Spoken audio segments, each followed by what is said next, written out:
一欢，叩见皇上。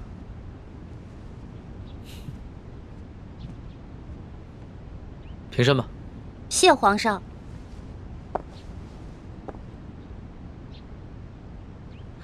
嘿，是你呀，龙小弟！哎呦，你小气的，你给我装什么皇上啊？这皇上跟龙三竟然长得一模一样，你怎么知道在你面前的是龙三，不是皇上呀？我怎么可能不知道啊？哎，皇上啊，那3日侍寝，虽然把灯光调得很暗，而且还戴了个面具，但是我可以看他的眼睛啊，他的眼神跟你完全不一样。你的眼神呢，温柔体贴，他不是。皇上看你的眼神很冷漠疏远吗？也不是。他看我的眼神有一种猎人看猎物的感觉。哎，我也说不清楚，反正那种感觉就很奇怪，就是觉得他不是什么正经皇帝。要不是你们俩眼神不一样啊，我还真认不出来。哎，对了，你叫我来干嘛？我这次叫你过来呢，是想跟你道个别。道别？你要去哪儿啊？还记得我上次跟你说过的要擒拿鳌拜的计划吗？今天就是计划展开的日子。皇上已经宣召鳌拜单独来御书房觐见，所以我要亲自动手，和那些训练已久的侍卫和太监们一起擒拿鳌拜。什么？你要亲自跟鳌拜动手？鳌拜可是大清第一勇士，你亲自动手你就死定了。鳌拜一日不出，皇上就无法真正亲政。而且鳌拜手握军权，皇上也不敢下旨捉拿鳌拜。但是鳌拜此人呢，自恃武功甚高，性格极为孤傲，他绝对想不到皇上会找几个摔跤手在宫里边要擒拿他，这样出其不意，反倒有可能成功。而且皇上还安排了李公公在茶里边下了一些药，鳌拜喝了以后就会内力尽失。李公公，皇上让李公公来协助你？对啊，李公公从小就进宫了，侍奉过太祖皇帝和先皇，深得太皇太后的宠幸。可是那个李公公……怎么了？算了，没事了。龙小弟，你别那么傻，你别替皇上去卖命，你肯定会死的，你别去了，行不行？所以啊，特意让你过来，跟你道个别。毕竟我活到这么大，你是跟我关系最特殊的人。这一世，我可能只能做你的龙小弟，是你的结拜兄弟。可是来世，我希望做你的青梅竹马。老大，你怎么哭了？我们2个是结拜兄弟，说好有福同享，有难同当的。你要是去送死了，就凭我这3脚猫的功夫，根本救不了你。那如果你死了，那我也得去死啊！我还不想死呢，我还有很多美食没有吃呢，我还有很多心愿没有完成呢。那你就别陪我去死了，让我自己一个人死就好了。反正我在九泉之下也不会怪你，顶多变成厉鬼来缠着你。呸！你明知道人家心里特别着急，你还说这样的话。老大，好了，别哭了，啊！这个计划，它又不一定会失败，也许就成功了呢。道完别了，你先回永和宫等消息吧。龙小弟，只能这样了吗？没有什么更改的可能了吗？只有过了这一关，皇上才是一条龙，要不然的话，他只是一条虫。那你等我一下。你要干嘛？哎，不许进来啊！我没让你进来，你不许进来。哎，不许进来。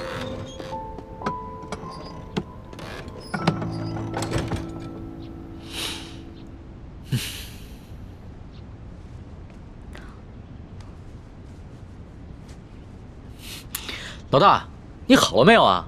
你再不出来，鳌拜可就来了。我知道了，知道了，马上。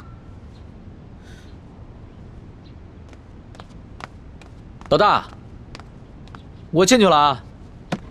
老大，你好了没有？老大，你不会真是以为我要赴死了就要以身相许了吧？呸呸呸呸呸！你怎么变得跟那个小色皇帝一样了？真是近墨者黑。喏，给你的。这个是金蚕背心，鳌拜给我的，据说可以刀枪不入，水火不侵。反正我留着也没用，给你穿吧，你还能保护着你自己。好香啊！老大，这上面还有你的体香和体温呢。你干嘛用那种色眯眯的眼神看着我呀？你这样很猥琐，知道吗？你赶紧穿上吧，这之前我贴身穿的，反正我用不上。你穿上以后还可以护住你的要害呢。既然是你穿过的衣服，那我当然要穿了，要不然你替我穿。你这说的什么鬼话呀？我不想理你了。哎，老大，哎，老大，我是你老大，你是我小弟，所以你得听我的，知道吗？不能死。是，遵命。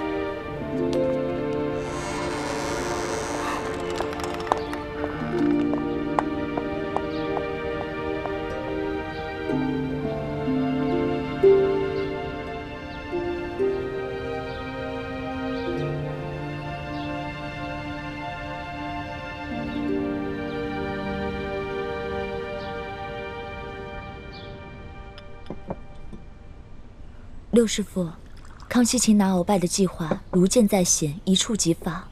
依您看，结果会如何？这很难说呀。康熙少年老成，而且又有太皇太后和一帮效忠爱新觉罗的老臣撑腰，而鳌拜又老谋深算，在朝廷中也树大根深，这两虎相争，谁赢谁输，还真的挺难预料的。不管是谁赢谁输，对于咱们整个联盟来说，都是有利无弊。咱们不妨坐山观虎斗。薛姐姐，一欢，怎么了？薛姐姐，六师傅，快点去救人！出什么事了？你要救谁啊？救龙三。龙三怎么了？今天康熙要在御书房擒拿鳌拜，但他自己不敢去，却让龙三扮成他的样子，带那些小侍卫、小太监去抓鳌拜。而且他还让李公公在鳌拜喝茶的水里放药。可是李公公是鳌拜的人啊，他肯定把这些计划都告诉鳌拜了。环妹，你犯糊涂了吧？就让康熙跟鳌拜去内斗好了，你急什么？如果真的是康熙的话，我不可能着急。可是去的是我的兄弟龙三啊，我们是拜过把子的兄弟，如果他死了，我怎么办啊？我们有福同享，有难同当的。你和那龙三结拜，本来就是闹着玩的，你还当真了？朱哥哥，你说什么呢？我们是认认真真的结拜，怎么是闹着玩？这龙三平时对我这么好，如果我见死不救的话，那太不像话了。可如果为了救一个龙三，我们几个都出手的话，这样太危险了，我们很容易暴露自己。环妹，你对龙三真的只是结拜之情吗？朱哥哥，现在都什么时候了，你还在胡思乱想？大师兄，小师妹虽然任性顽皮，但是她还是很有是非原则的。她对那个龙三一定只是结拜之情。还是薛姐姐了解我。没错，我不想欠人情，我更不想欠人一条命。玉欢，你可别忘了你现在的身份，你是大明郡主，是未来大明太子妃。那你现在的什么龙三结拜大哥的身份，跟这个身份比起来，根本就是不值一提。更何况龙三又不是为了你去死，他为的是他的皇帝主子。可是，好，那我们就不去帮助龙三。也就是说，如果龙三败了，康熙也就败了。康熙一旦败了，这个鳌拜就会发动政变，让他自己当皇上。鳌拜这个人生性残暴，如果他当了皇上了，比康熙更难对付。而且那个时候，薛姐姐你怎么办啊？可是我们换个法子，我们协助龙三，帮助了康熙，打败了鳌拜。到那个时候，我们就得到了康熙的绝对信任。到时候你们就有机会进宝库去找铜匣了。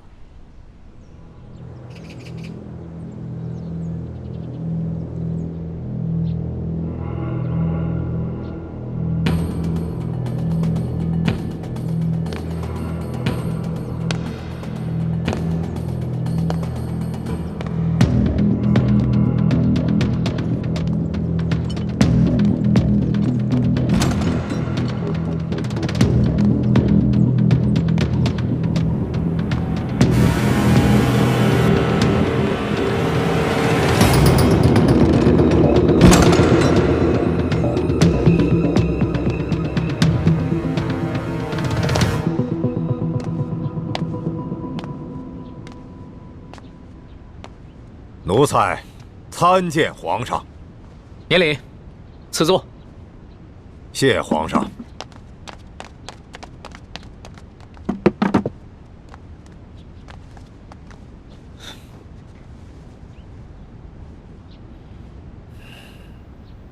此茶。这。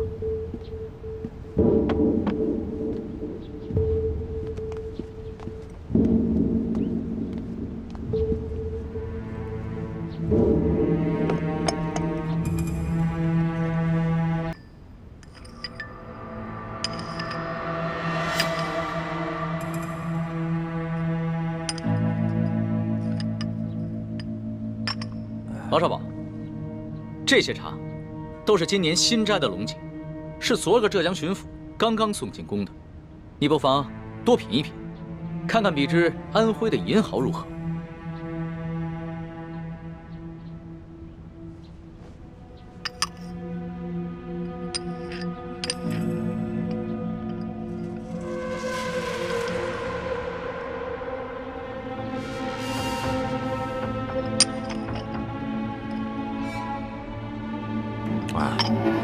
奴才是个粗人，什么茶到了嘴里都是一个味儿。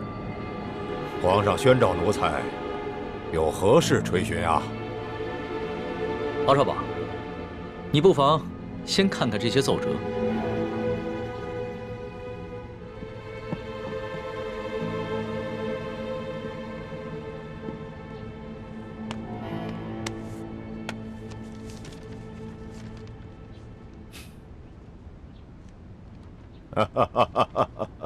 你笑什么？皇上，奴才笑这些要弹劾奴才的大臣们翻来覆去，陈词滥调，也没说换一个新的花样。这上面还有许多奏折，你不妨都看看。不必了，想来左右仍不过是些什么擅权自专了、欺君罔上了、结党营私、诛戮大臣。你说这些，全是些子虚乌有之事。鳌拜，你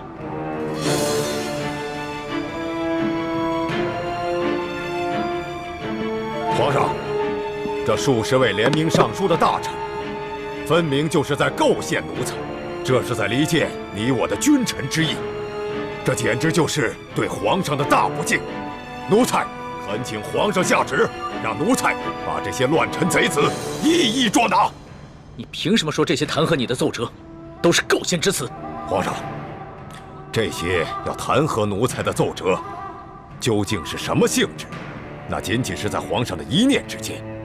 现在就看皇上是相信要弹劾奴才的这些大臣们，还是要相信奴才了。鳌拜，你当着朕的面撕毁奏折，言语无状，在你的眼里还有朕这个皇上吗？这奴才的性情一向是如此，皇上忘了，皇上经常夸奴才性情憨厚耿直，怎么到了今天就说奴才是言语无状了呢？奴才自辅政以来，哪天没有要弹劾奴才的奏折？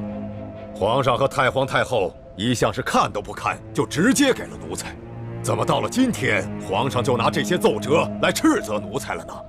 这么看来，不是奴才的眼里没有了皇上，而是皇上的心里根本就没有奴才了。到了现在，你还在强词夺理，丝毫没有悔改反省之心，真是让朕心寒呐！好了，皇上，你也不必处心积虑地挑奴才的刺儿了。皇上现在无非是翅膀硬了，想独揽大权，嫌奴才碍眼了。还是老话说得好，鸟进弓藏，兔死狗烹。皇上要如何发落奴才，就请直言吧。好，鳌拜，朕知你辅佐三朝，劳苦功高，朕看你不如安心找一个地方颐养天年吧。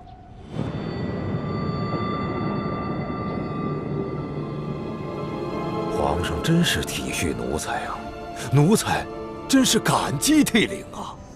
但是皇上，你不要忘了，奴才是先皇遗命的辅政大臣，担负着协助皇上处理朝政的职责。现在皇上身边奸臣环伺，奴才尚未清君侧，又如何敢颐养天年呢？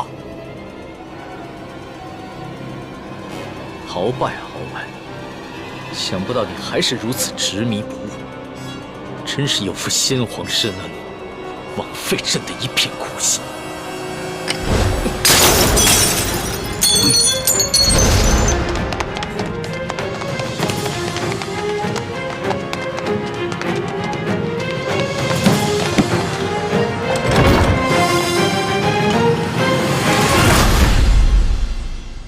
按理说，我们站在康熙这边，得到的利益会更大一些。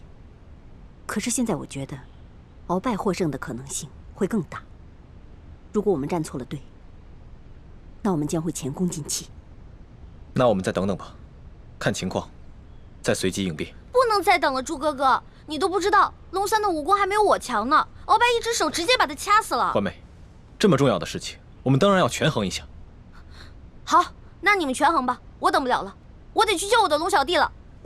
哎，欢妹，一欢对这个龙三有点过于担心了。大师兄，我觉得小师妹说的不无道理。眼下就是一场豪赌，我们把赌注押给康熙，对我们似乎更有利。我等不了那么多了，我得去救他。哎，太子，我也跟你一起去。不能去啊！倾城，为什么？你不能去。无论康熙和鳌拜谁胜谁负，你我都不能暴露身份。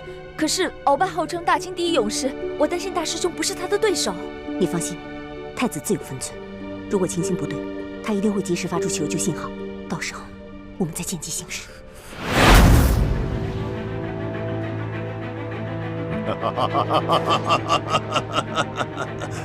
玄烨呀，玄烨，没想到你如此小瞧我鳌拜，像你这般狂妄无知，又怎守得住我大清的江山呢？好，那老夫就先送你去见先帝，再另立新君吧。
小儿就想拿下老夫，天大的笑话！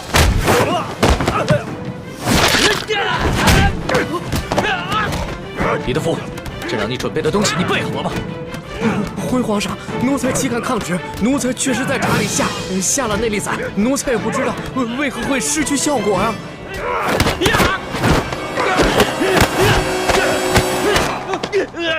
玄烨，老夫早就知道你要对老夫下手，还能不事先做些准备吗？告诉你，在来之前，老夫就预先服下了能解百毒的辟邪丹了。快起来！只要抓住了鳌拜，官升3级，赏金1000两。真是不见棺材不落泪。来吧，送死吧！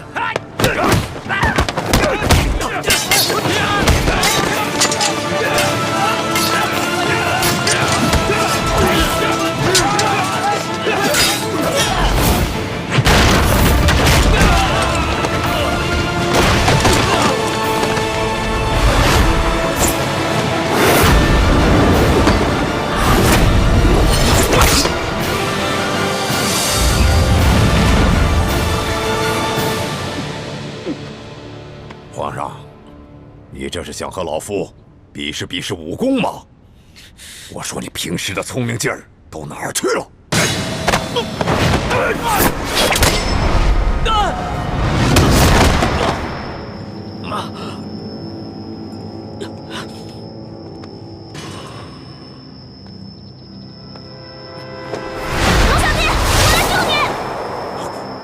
没事吧？易欢，你疯了吗？你这个月的大补丸不想要了吗？义父，对不起了，请恕干女儿要大义灭亲了。你别忘了，你哥哥和你都服下了老夫的大补丸。我告诉你，一旦毒发，你们会死得苦不堪言。鳌拜，咱们来做个交易吧，你放了皇上，我也求皇上放了你，怎么样？老夫真是看走了眼了。老夫原本以为你是一个聪明伶俐的丫头，没想到你这般幼稚。站住，鳌拜！你已经中了我的7步之岛，如果你现在强行运功的话，你在7步之内就会毒发身亡。鬼丫头，你以为老夫会上你的当吗？就算老夫中了7步刀，也会在7步之内一样先毙了你们的命，让你们为老夫陪葬的。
小弟，你没事吧？来，没事，慢点。没事，还好有你的金层背心。拦着他们，我去救皇上。你去吧。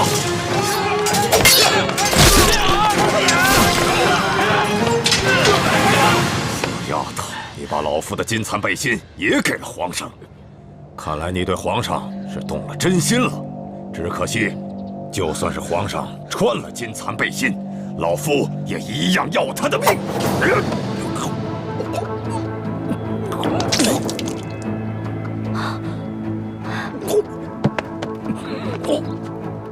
鳌拜，你果然与众不同啊！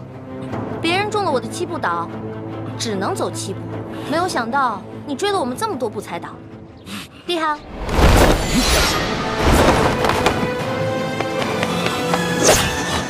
朱哥哥，简青，快杀了这个小皇帝！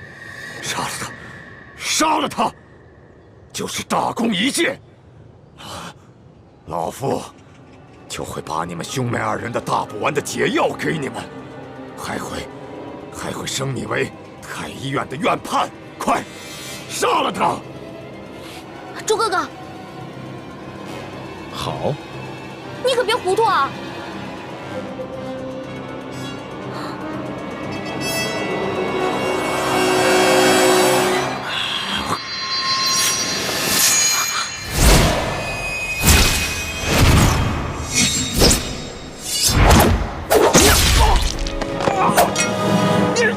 中堂大人，你忘了，我是易欢的哥哥，当然要帮自己的妹妹。你们这大补丸的解药都不想要了吗？中堂大人，你又忘了，我是大夫，大补丸的解药我会解出来的。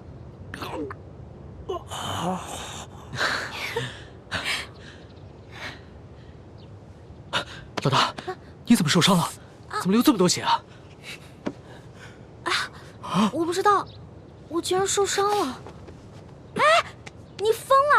你撕龙袍是杀头之罪，撕我的。好。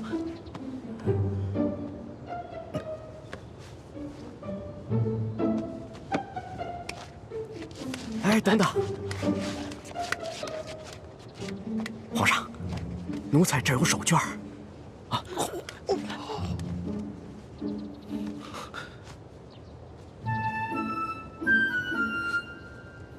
好些了吗？嗯。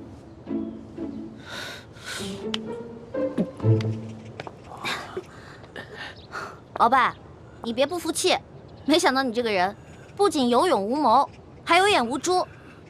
站在你面前的根本就不是什么皇上，他是皇上的替身龙三。你说他是龙三？护驾，护驾，这边快！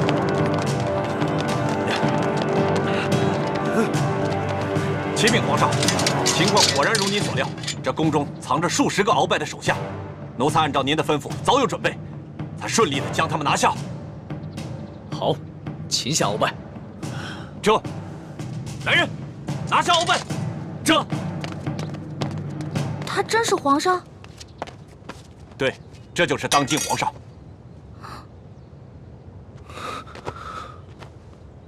微臣参见皇上。丫头，你白长了一双大眼睛，中看不中用。你可知这玄烨在先皇的皇子中排行老3？龙三的名字是他平时出宫微服私访时的化名。你也不好好想想，他要不是真正的皇上，何来的这等的气象啊？你真的是皇上？3日侍寝的时候，为什么朕要戴着面具？朕跟你说话的时候也是破绽百出，可是你都没有发现。朕还从来没有见过像你这么单纯可爱的女孩。皇妹，赶紧下跪！你这个骗子！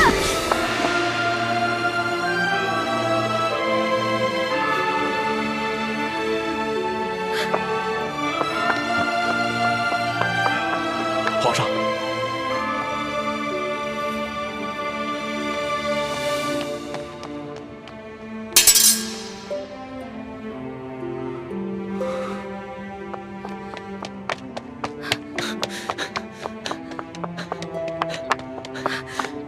你给我站住！你给我放开！你就是个混蛋，你就是个无赖！你吃了寻衅豹子胆了！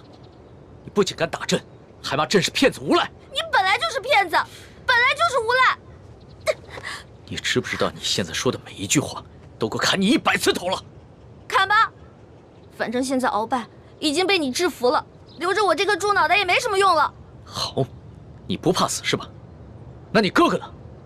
你知不知道你打了朕要被诛9族的？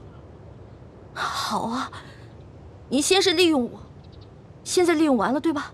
我没有价值了，你就知道欺负我，砍我的头，还要诛我9族，有你这样欺负人的吗？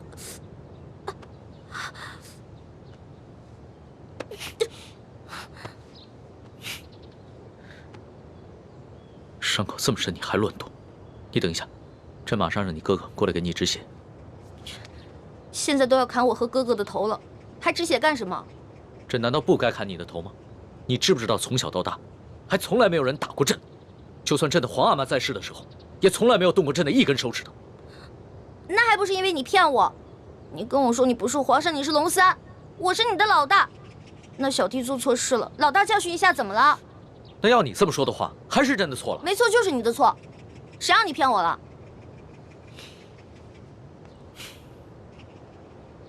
不过龙小弟，你不会真的要砍我跟我哥哥的头吧？你说呢？你当着那么多人的面打了朕，朕要是不惩罚你一下的话，还怎么君临天下呀？你还有没有良心啊？刚刚是谁冒死帮你跟鳌拜拼命的？刚刚你确实挺勇敢的。朕原本以为你就算真的担心朕，但也只会躲得远远的。我现在真是后悔了，早知道我就应该让鳌拜把你大卸8块的。朕要是被大卸8块，你也好不到哪儿去。你忘了你跟朕结拜过？你还说我被你玩得团团转，你现在很得意很开心是不是？那你不也一样吗？啊，老骗我这个那个的，现在知道自己牛皮吹大了。我从小生在穷山村里面，我以为皇上都是那种威严的，哪成想是你这种泼皮无赖样。我怎么就泼皮无赖了？那你还一直女扮男装欺骗朕呢？啊？那反正你踢朕挨了一刀，又给了朕一巴掌，这事扯平了。不过，龙小，皇上，是不是以后我得跟他们一样，毕恭毕敬的叫你皇上了？那当然了，在外人面前，朕只能是皇上，你就不能胡闹。只不过，私底下，你如果还愿意叫朕龙小弟的话，朕会很开心的。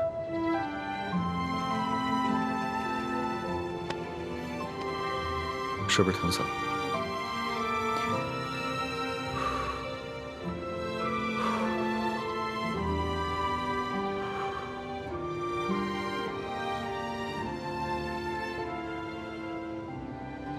所统，奴才在。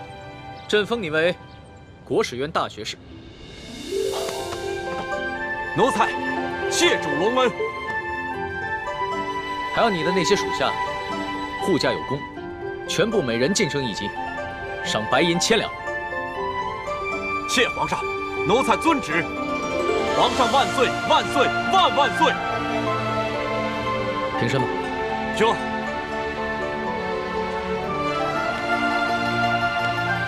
李建清，臣在。朕封你为太医院副院判，赏黄金100两。皇上，臣之医术还不够格担任太医院副院判一职，若是勉强忝居高位，于臣也未见有益。臣护驾乃是臣分内之事，不求封赏，只求当好一名御医。你年纪轻轻就能淡泊名利，很好。不过既然是你救了朕，那就是为朕立下了大功，朕也得赏罚分明啊。你要是不愿意升职的话，那朕就赐你一件黄马褂，准你有急事的时候，可以直接穿着黄马褂进宫见朕。多谢皇上。桓大爷，奴婢在。你为了帮朕铲除鳌拜，不惜冒着生命危险潜伏在鳌拜的身边，还识破了鳌拜要给朕下毒的阴谋，为朕擒下鳌拜立下了首功，可谓是有胆有识、有勇有谋的女中豪杰。你想要什么，尽管说出来，朕都会遂你的愿。皇上，奴婢只有2件事想请求皇上。这第一件事，想让皇上撤去奴婢的答应之位。朕本来就要准备取消你答应的封位，封你为嫔，让你做一宫之主。皇上误会了，奴婢不是嫌答应的封位太小，而是奴婢只想做一个小小的宫女。为什么？因为奴婢的满八旗身份是鳌拜帮我伪造的，之前为了迷惑鳌拜，所以皇上给奴婢封了一个答应之位。可是现在鳌拜已经就擒了呀，所以奴婢也没有必要再假意的做皇上的后宫嫔妃了。这有什么的？朕早就想过了，找一个八旗的宗亲认你做义女，赏你们李家一个满八旗的身份就是了。其实这跟集齐也没什么关系。最主要的是，奴婢年少的时候家里给奴婢定了亲，虽然奴婢的未婚夫前几年外出游学，暂时失去了联系，但是婚约还是在的，所以奴婢没有办法侍奉皇上。你的意思是，将来有可能还是要出宫，去跟你的未婚夫完婚？这大清朝跟历代历朝都是一样的，推崇信义为先，这婚约自然也要遵守，所以奴婢就不能侍奉皇上，希望皇上成全。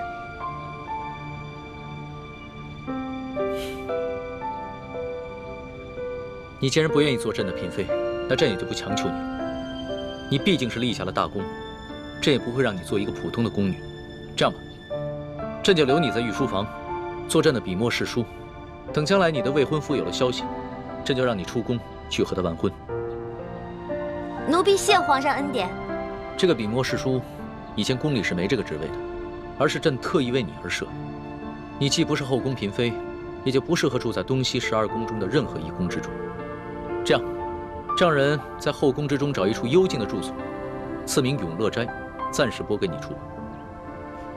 谢皇上恩典。那你的第2个要求呢？我第2个要求很简单，奴婢知道皇宫里有一个宝库，里面有好多奇珍异宝，奴婢想进去转一转。你还真是个小孩心性。好，朕准你了，准你去宝库逛一逛，顺便挑拣自己喜欢的宝贝，就当是朕给你的赏赐。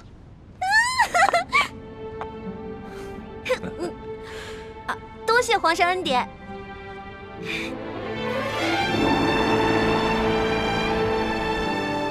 石叔姑娘，哇，请。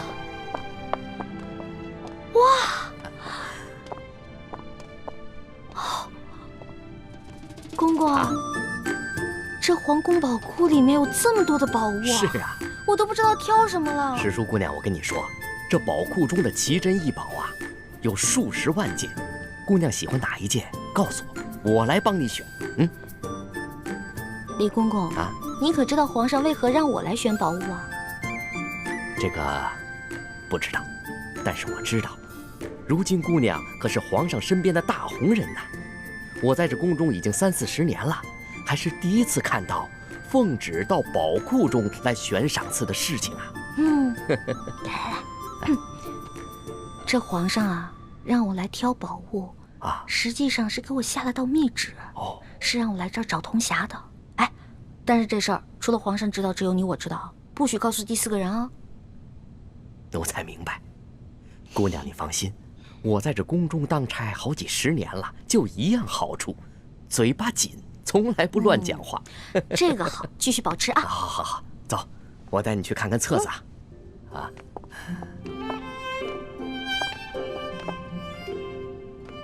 姑娘，这宝库里的所有宝物啊，都在这个册子里面。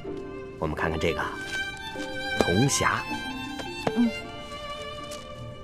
这个是铜匣的，你看看。这个宝库里的铜匣呢，一共有174件，不知姑娘想要哪一件啊？李公公啊，这个铜匣呢？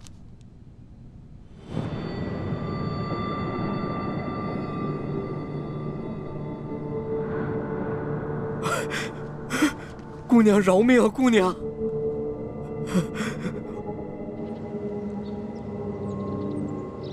什么？铜匣被鳌拜拿走了？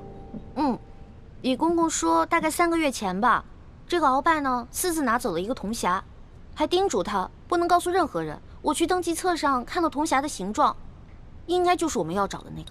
恐怕不是鳌拜私下拿走的，是李公公亲自拿去献给鳌拜的。这个李公公现在还不知道我们已经知道了他是鳌拜的内奸，所以他在言语中呢为自己脱罪遮掩。哎，朱哥哥，我可听了你的话啊，没有揭穿他。你刚才说什么？3个多月前，那不正是义父告诉我们铜匣秘密的时候吗？难道鳌拜也知道了铜匣的秘密，所以抢先一步拿走了铜匣？可是鳌拜怎么知道铜匣的秘密呢？难道我们明珠谷出了奸细？奸细？我觉得会不会是鳌拜觉得那个铜匣很顺眼，自己比较喜欢，就顺手拿走了呢？环美，这么大的事情，我们不能存在侥幸心理。皇宫的宝库中有数10万件的珍宝，鳌拜偏偏选中了铜匣，一定是铜匣的秘密泄露了。那也就是说，咱们明珠谷有内奸了，那怎么办啊？眼下之计，只有想办法到鳌拜府上拿到铜匣，在暗中通知师傅们排查谷中所有人，找到奸细。学姐姐说的有道理，之前这康熙啊，一直担心我中了大补丸的毒，但他不知道咱们已经把毒悄悄的给解了，所以呢，我可以借口找解药，亲自搜查鳌府，康熙肯定会答应我的。环美，康熙一直对你言听计从，就连你之前打了他一巴掌，他也饶恕了你。但是，你千万不要被他的柔情蜜语所迷惑。朱哥哥，哎呀，你在其他事上都挺大气的，怎么这件事上这么小气呢？我接近康熙，还不是为了帮你实现为你父皇报仇、光复大明的梦想，结果你还怀疑我。对不起，环美，是我想多了。也不知道为什么，我心里总是不踏实。等我们拿到了铜匣，一起撤出紫禁城，再也不要见康熙了，好吗？怎么？你不愿意啊？哎呀，说实话啊，在这皇宫里呢，有最大的老大罩着我，想吃什么吃什么，想玩什么随便挑，这种感觉还真让我轻飘飘的。我还想多享受几天呢。你呀，哎呀，好了好了好了，我只是把我自己内心的话说出来而已嘛。为了不让你生气，我保证等找到铜匣以后，跟你们一起撤，行了吧？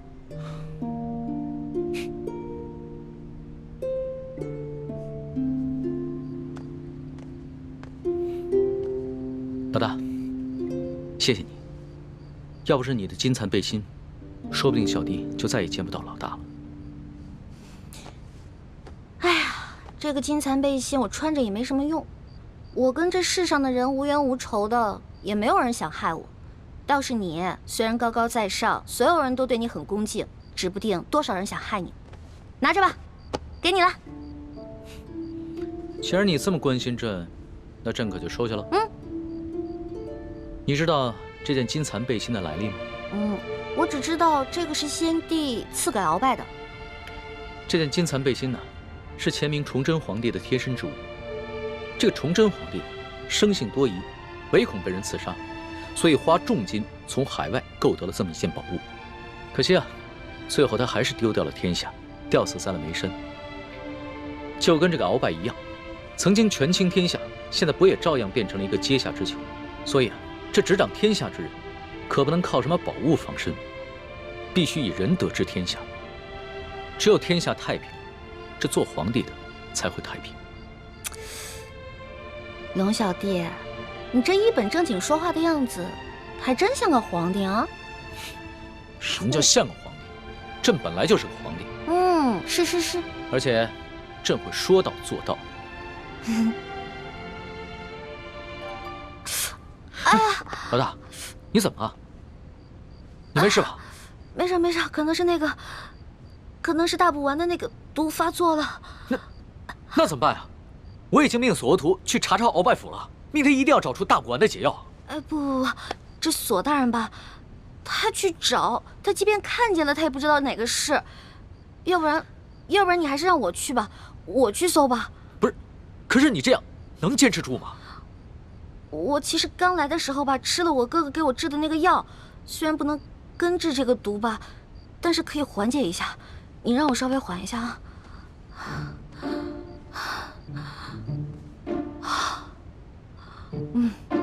好多了，应该没问题了。行吧，那你就赶紧拿上朕的金牌，去鳌拜府查吧。龙小弟，如果我去搜的时候看到一些金银财宝，我能不能顺便带走点儿？老大，你在宝库里边挑了那么多宝贝，还不知足？钱是个好东西嘛，多多益善啊。你呀，真是个小财迷。所以，龙小弟，你这话是答应了？啊，谢谢龙小弟。这样，等我发了大财以后，一定带你去京城第一酒楼吃顿好吃的，行不行？好，就这么定了。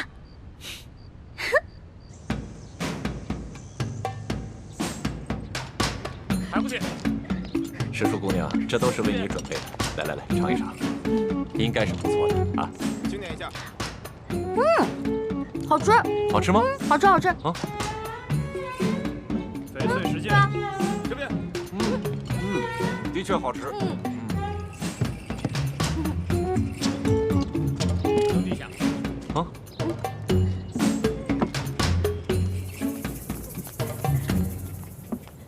表姨夫，这是查抄的物品清单，您过目。啊。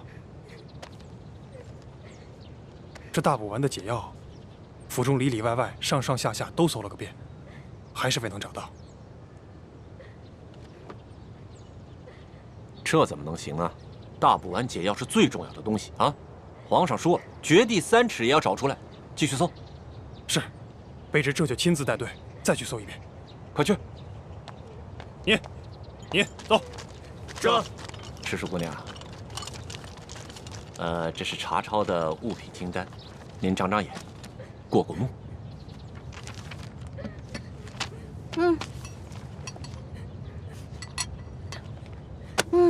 不用看了，这个不对。不对？哪里不对啊？啊，赤树姑娘。这个清单啊，肯定不对。这不对吗？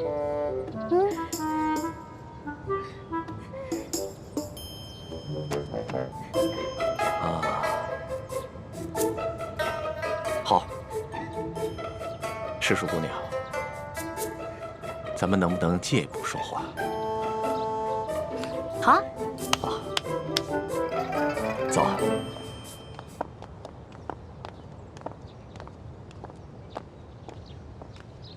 参见大人。行了，走吧，走吧。走。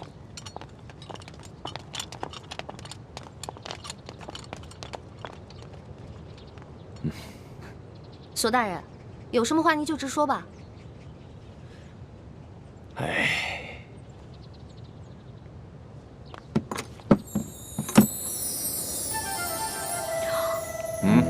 哇，这么多金银珠宝啊，连在皇宫的宝库里都没见过呀。赤树姑娘，你这眼光挺毒啊，一眼就看出这账目不对啊。实话实说吧，这2箱宝物还真就没入账。咱俩来鳌拜府也不能白辛苦这一趟吧？咱们2:1天作5，把这2箱宝物给他分了，这样如何？分了，这不太好吧？这有什么不好的啊？这皇上命咱们俩来查抄这鳌拜府，其实就是想赏咱们俩一个发财的机会，这你都不懂吗？那也是，咱就别跟皇上客气了。是啊，那咱跟皇上客气什么呀？啊？那这样，一会儿你找个人啊，帮我把这箱抬到永乐斋去。没问题啊，这个包在我身上，你就不用担心了啊。那赤树姑娘，这些账目可对了？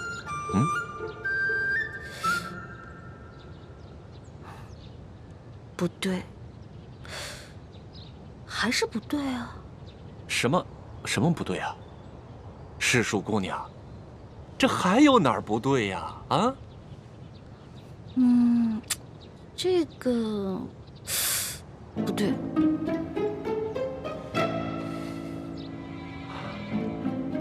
行，你厉害。走，跟我走。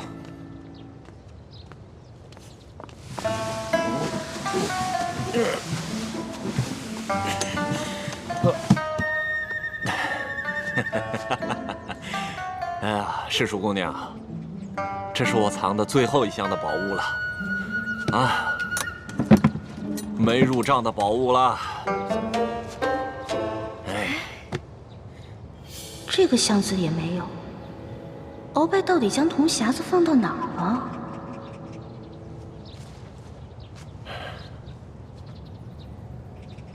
赤树姑娘，这最后1箱宝物，我本来是要留下来，孝敬其他王公大臣的。你想啊，咱俩捞到了这查抄鳌拜府的肥差，这朝里多少眼睛盯着咱俩也不能不懂规矩啊，是不是？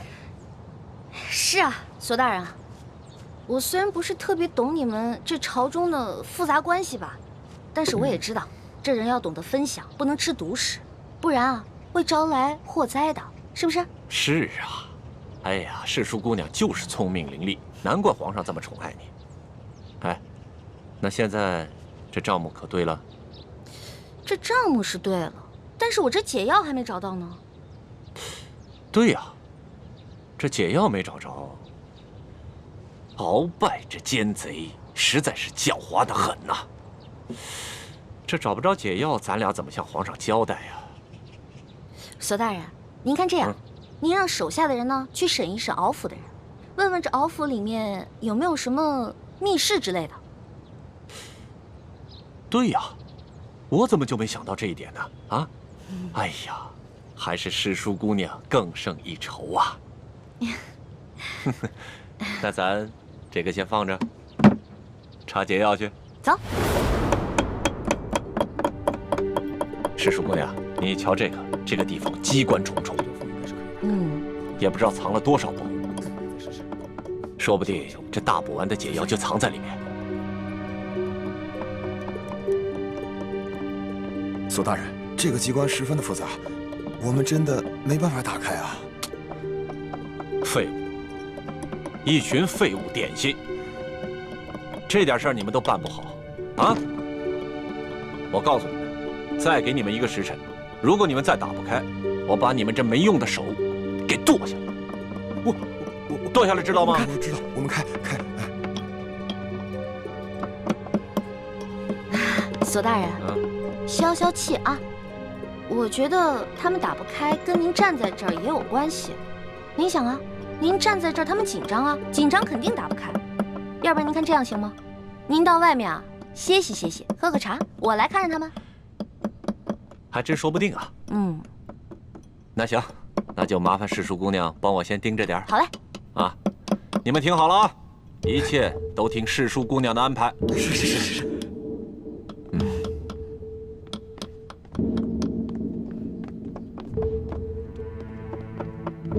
世叔姑娘，这个机关设计得非常巧妙，我等真的无力打开啊！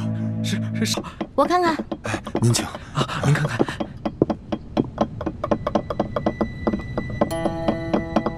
哎，世叔姑娘，你也会开机关啊？嘘，小声点啊，这事儿不能声张。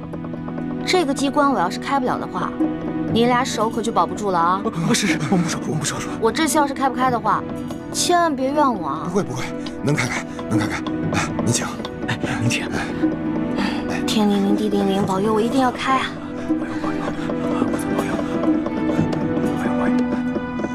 眼下我们已经帮康熙擒获了鳌拜，已取得了他绝对的信任，相信用不了多久，小师妹一定能够拿到铜匣。真没想到，事情进展得这么顺利。这10几年来，我们一直没能完成的任务，居然被你们几个月之间就完成了。看来你跟易欢真是我大明的福星，受天之庇佑啊！等找到铜匣，樊师妹和叶师弟再拿到1号金钥匙以后，我们就能取出藏宝图，招兵买马。到了那个时候，光复大明的大业就成功一半了。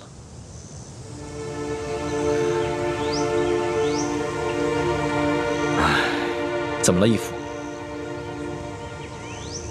有件事情藏在我心里已经很多年了，我现在告诉你，你也要把它藏在心中，不能告诉任何人。义父，请讲。孩儿定当守口如瓶。你可知道，我为何让你们活捉孙府？为了清除逆党，同时追查二哥四星的下落。那你可知道我为何要急于见四星？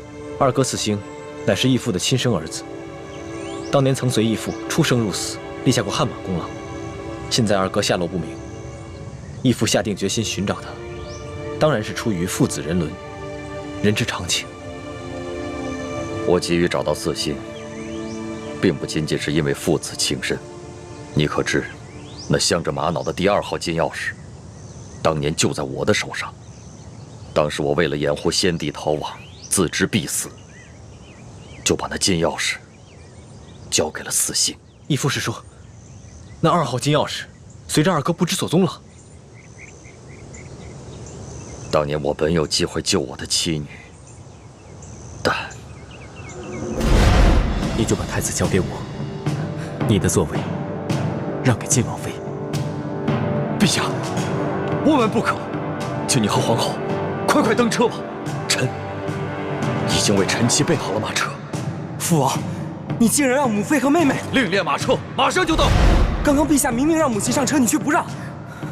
你明明知道吴三桂马上就要破城了。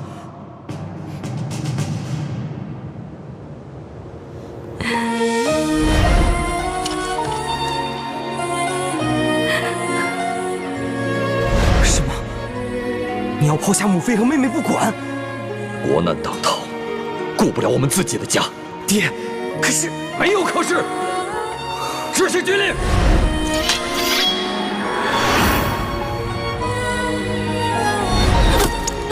娘，小妹，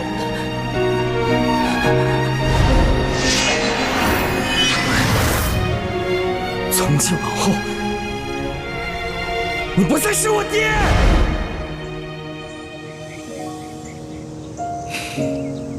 这么说来，现在我们手上只剩下了延平王的3号金钥匙。就算找到了铜匣和1号金钥匙以后，也都于事无补了。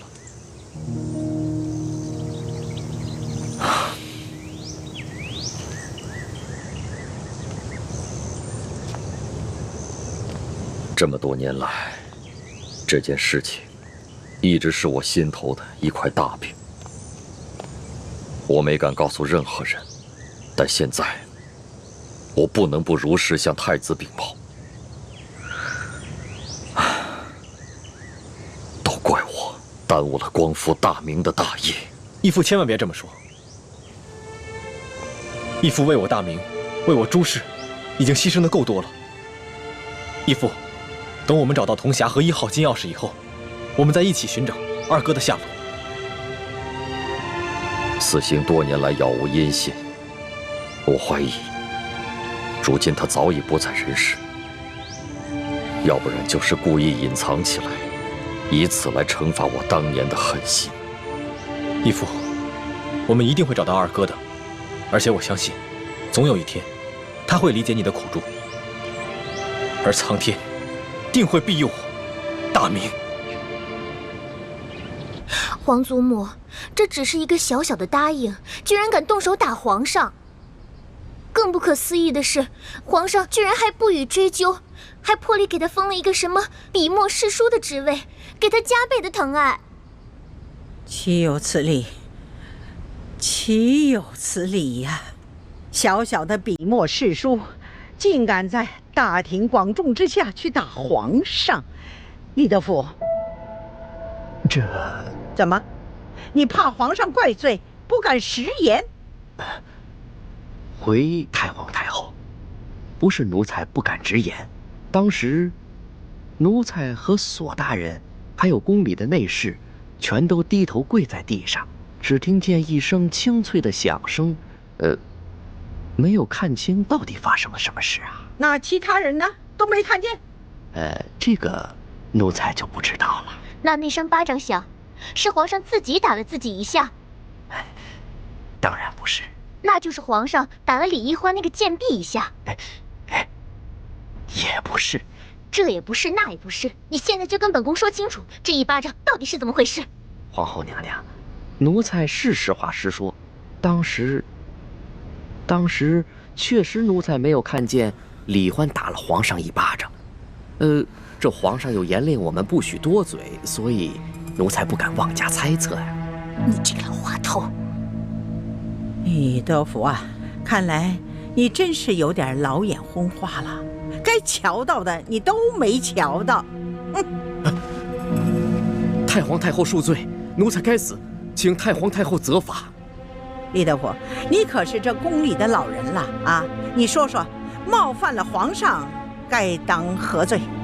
回太皇太后，冒犯皇上，那是死罪。那动手打了皇上呢？这奴才在宫中30多年了，还从未见过如此胆大包天、不知死活之徒，所以无旧例可循。但显然当处以极刑，诛灭9族。李德福啊，你若不是皇后禀报了哀家，你还在那儿装聋作哑呢。奴才该死，奴才该死！哎呀，李德福啊，李德福，你服侍了哀家已经整整30年之久了。你可知哀家当下最担心的是什么？最害怕的是什么？奴才不敢妄加猜测。鳌拜专政，让我担心，但是我不怕。这吴三桂以兵自重，哀家也担心，但是也不怕。哀家最怕的是这宫里头再出现一个像董鄂妃这样的狐妹子，怕会毁了皇上，毁了我大清江山呐！太皇太后，您请放宽心，那李易欢她成不了董鄂妃，她是个汉女，况且自幼又定了亲，一旦她的未婚夫出游回来，那李欢就该出宫完婚去了。这汉女怎么了啊？定了亲又怎么了？当年这海兰珠就嫁过人，这太宗皇帝不照样爱若珍宝吗？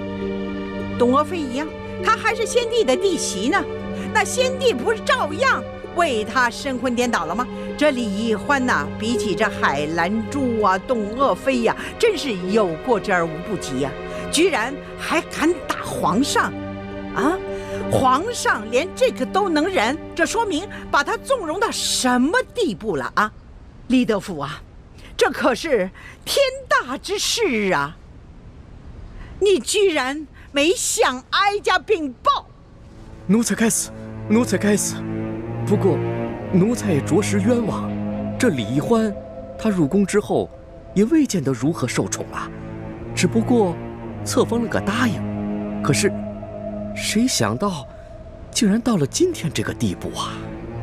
可见呢，这个李易欢是一个鲜毒之人呐。皇祖母，你可千万不能再纵容这个贱婢李易欢了，否则，只怕您担心的事情又要重蹈覆辙了。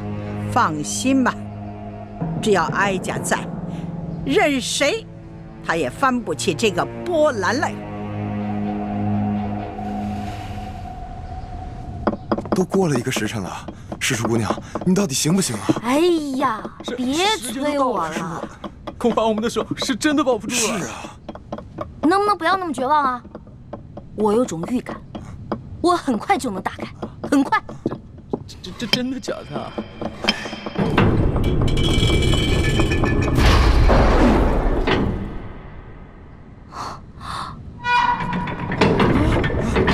这个时辰了还没打开吗？我打开了，我打开了，我打开了！诗书姑娘，你可太棒了！哎，诗书姑娘，真是没想到，你居然会开机关呐！太了不得了！走，不是，我不会开机关，我是之前皇上不是安排我在鳌拜府当卧底吗？我看见过几次，照葫芦画瓢，您看捣鼓了1个时辰才给捣鼓开。哎，诗书姑娘，真是没有想到，你看这么一次就能够记下手法来，这可太了不得了，真是聪慧过人呐！走，咱们休息一会儿。如今鳌拜倒台了，我弟弟有何反应？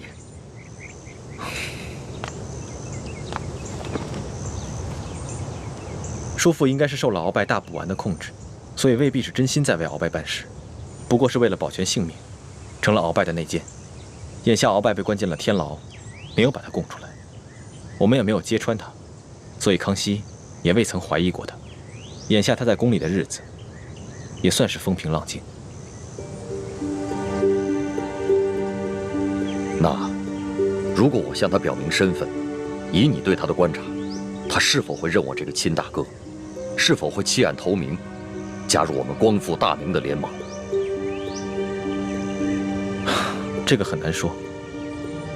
我曾经试探过他几次，他常常感慨自己孤身一人，似乎十分想念从前的亲人。不过他毕竟在宫里生活了几十年，已然变得十分麻木且圆滑，而且他现在有钱有势，我猜他不会为了跟义父的兄弟情谊而放弃眼下所拥有的一切。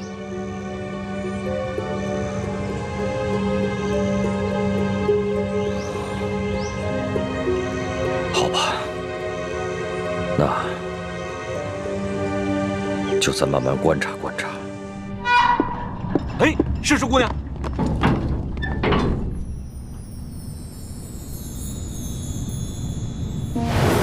你们俩把工匠带走，给他们打赏，快！知。没想到啊，这鳌拜老贼的密室，珠宝多得比皇宫还多。可不嘛。哎，索大人，要不然这样，咱俩呢先挑点，剩下的入账，您觉得呢？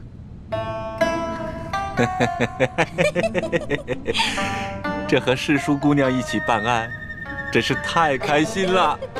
是，您那边，我这边，怎么样？行动！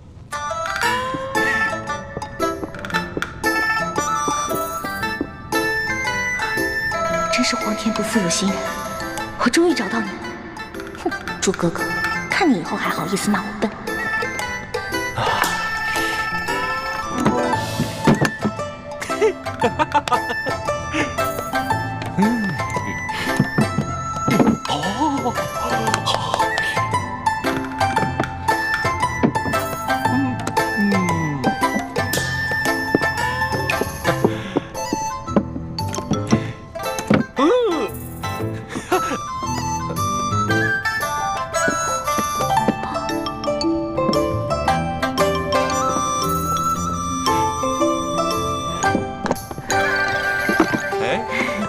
世淑姑娘，你这就挑好了？当然了，再多挑点吧。哎，不了不了，我挑的已经够多了。索大人，您再接着挑点呗。我呀，哎呀，我想起来了，不对呀。怎么了？这大补丸的解药还没找到呢，怎么跟皇上交代？那您要不要再带着手下人继续看看？您看这天色不早，我挑的已经够多了，我先撤了。好嘞，那我送你出去。来来，谢谢索大人。慢点，慢点，慢点。好好。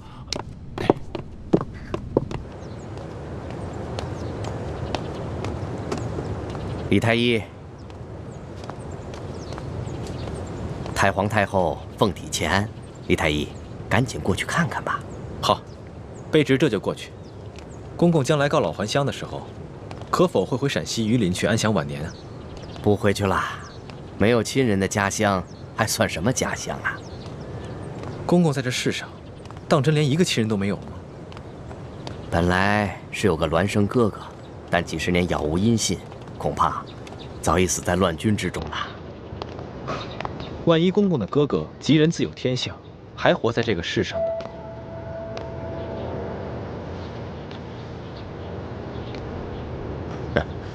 怎么可能呢？在这世上，怎么可能有那么好的事呢？啊，快走吧，太皇太后还等着呢。看来，他还是很渴望亲情的吧。如果义父出面与他相认，他一定会很惊喜吧。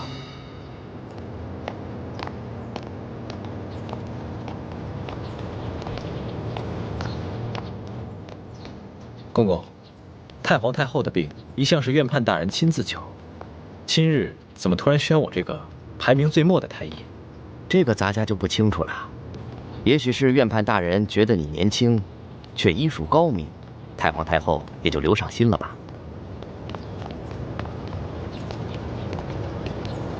公公，这好像不是去慈宁宫的路吧？太皇太后不在慈宁宫，你别多问了，跟咱家去就是了。公公，太皇太后宣我瞧病，不会是有别的什么事吧？看在咱们同乡同姓的份上，能否告知一二？你多心了，你刚刚才救了皇上，太皇太后也许是想赏赐你呢。多谢公公。走吧。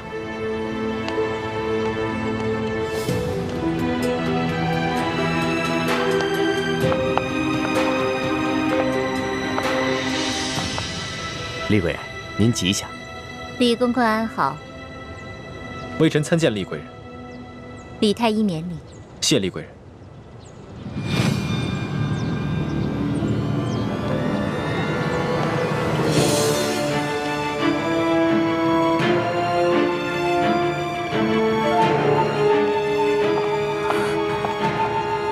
师父，大师兄出事了，我去永乐宫通知医患。你千万要沉住气，不得忘了得意，不要暴露自己的身份。知道了。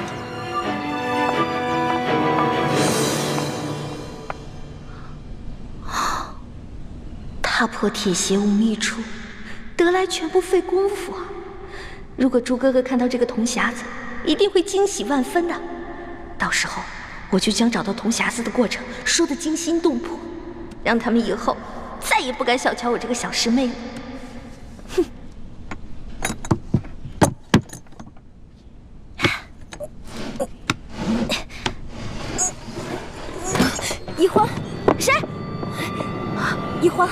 快去救大师兄，快啊！啊！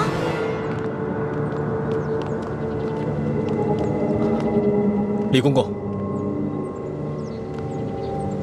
太皇太后不是宣我来看病的吗？怎么把我带到这儿来了？有什么事情先进去再说啊！开门。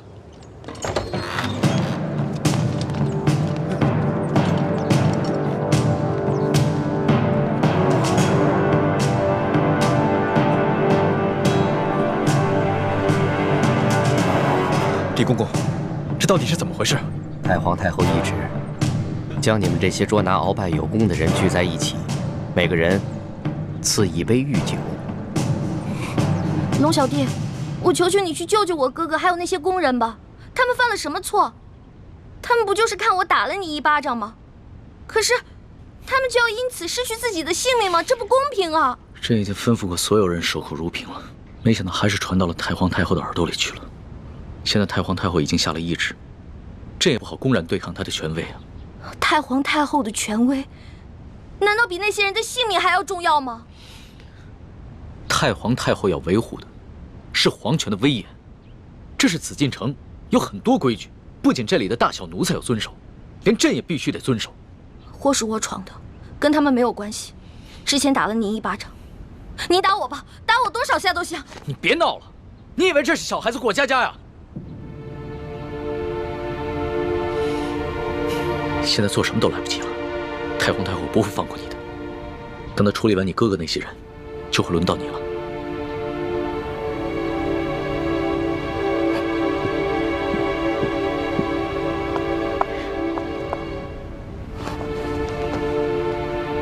那皇上，您还是先杀了我这个祸首吧。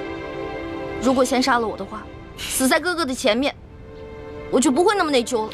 易欢的易欢，你还老说自己是朕的老大，一到这种危险的时刻，你就这么没出息的以死相要挟啊！您现在是高高在上的皇上，我只不过是一个小小的奴婢，我只能求您大发慈悲，饶了我哥哥。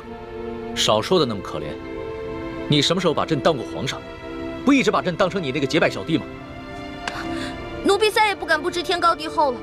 您现在是皇上，不是奴婢的龙小弟。皇上，之前都是奴婢错了，要罚你就罚奴婢吧。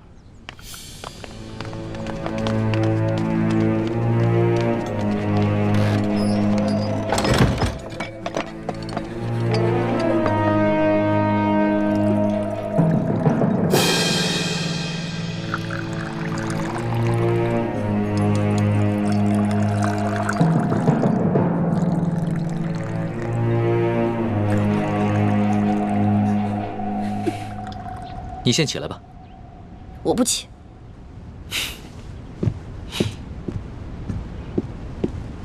起来吧，这么跪着也不是办法。皇上，我求求您了，您能不能去救救他们呀？如果他们因为我而死，我肯定会内疚死的。楼下，皇上，你就救救他们吧。人自然是要救的，但你倒是说说，这要怎么说服太皇太后啊？您可以跟太皇太后讲齐桓公跟管仲的故事。当年，管仲为了救自家主子，向齐桓公射了一箭，但是那个箭正好射到了齐桓公的腰带上，齐桓公没有死。后来，齐桓公不计前嫌，任用管仲当了国相。管仲感激涕零，倾尽一生的才华，辅佐齐桓公，最后成为春秋五霸的首位。皇上，您不会连齐桓公都不如吧？论气度，朕自然是不输齐桓公的。可是你能比得了管仲吗？论治国之才，奴婢当然比不上管仲的一根汗毛。但是，你想招来人才容易，想找到像我这样陪你吃喝玩乐、赌骰子拼酒的人，可不容易啊。这个理由倒是很充分。只不过，早晚有一天你都要出宫嫁人，不能一辈子留在宫里陪着朕，那朕岂不是很吃亏？原来您是因为这个呀？那您现在想怎么办啊？跟朕说说你那个青梅竹马吧，他叫什么名字，长什么样，家世如何？这个属于奴婢自己的秘密，不能告诉你。那你总得告诉朕，他的外貌仪表、才华气度、比阵如何？这个嘛，我也没法说。有什么不好说的？让你说，你说不就完了吗？那我真说了，你可不许生气啊！笑话，朕在你的心里度量那么小啊？他确实没有皇上您高贵俊逸，但是他很温柔，对我特别好，人很老实。我说什么他就做什么，我可以把他吃得死死的。不像你，今天说这个你开心了，明天说那个又得罪你了。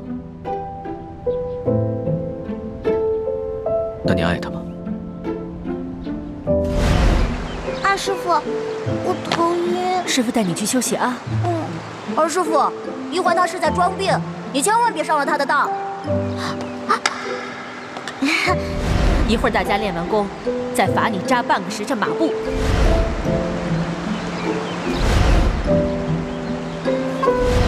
玉环妹妹，你别生我的气了好吗？环妹妹，这个给你，我们和好吧。核桃酥。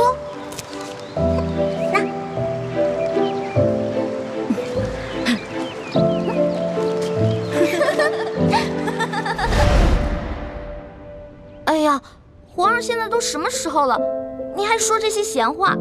您赶紧跟我去救人吧。皇帝也是人，也有七情六欲，也有好奇心，甚至也会嫉妒。龙小弟，我求求你了，你要是再不去的话，他们人头马上就要落地了。放心吧，这个宫里没那么容易见血，要灭口用的都是鸩酒。鸩酒？那您赶紧下旨吧。走，快去救他们！你先别着急，这太皇太后一下子从朕身边抓了10几个人，还需要等你过来求朕，朕才知道怎么做吗？朕虽然不好公然抗旨，但是早已命人准备了解药了。真的？那你不早告诉我？不对，你是不是得需要什么条件才能给我解药？当然。朕就想问你一个问题：你爱这个青梅竹马吗？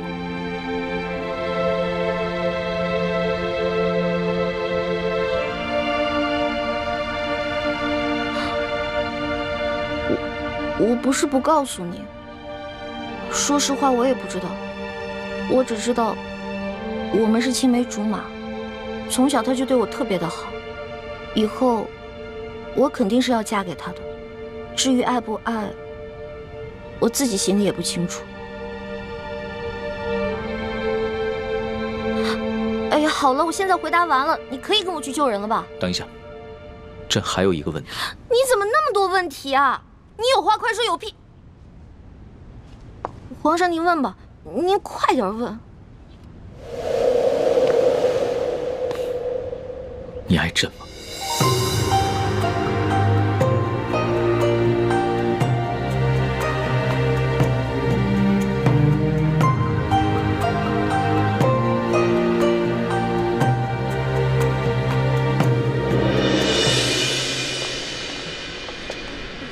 这是太皇太后赐给你们的御酒，你们每人各取一杯，享用吧。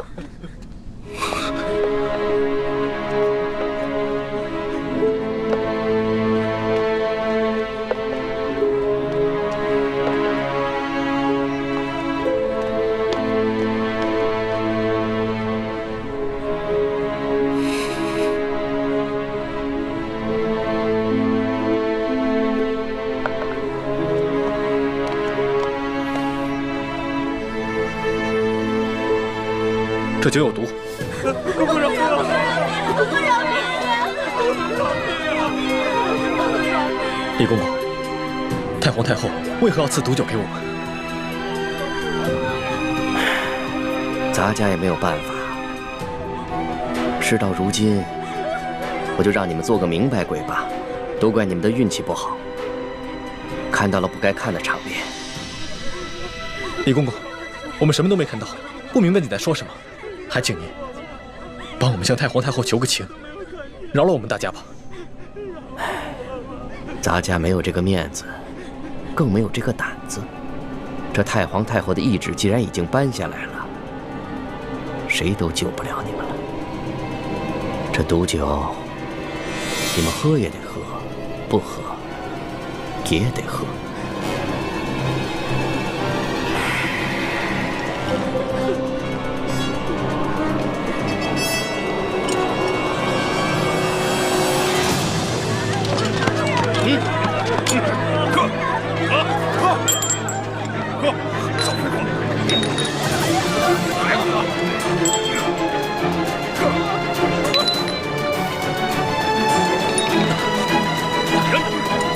李公公，我有重要的话要跟你说。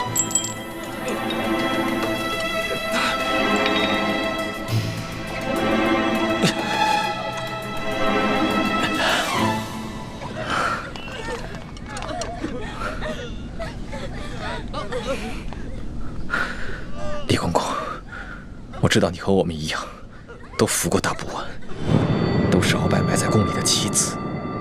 今天，你若不救我和这些宫人，那么你的秘密，我也不会再替你保守了。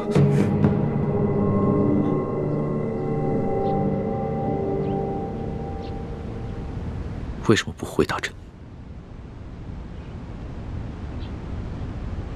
我不知道怎么回答。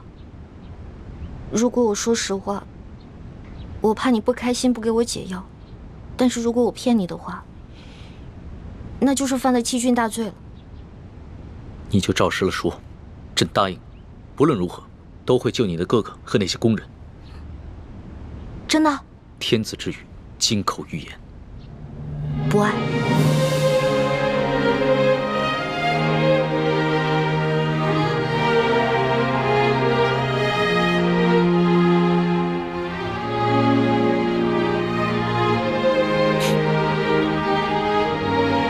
这两个字说的真干脆，丝毫不顾及朕的感受。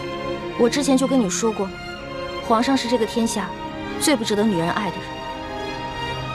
可是作为老大，也许我会爱上结拜小弟龙三，但是作为奴婢，我永远都不可能爱上皇上。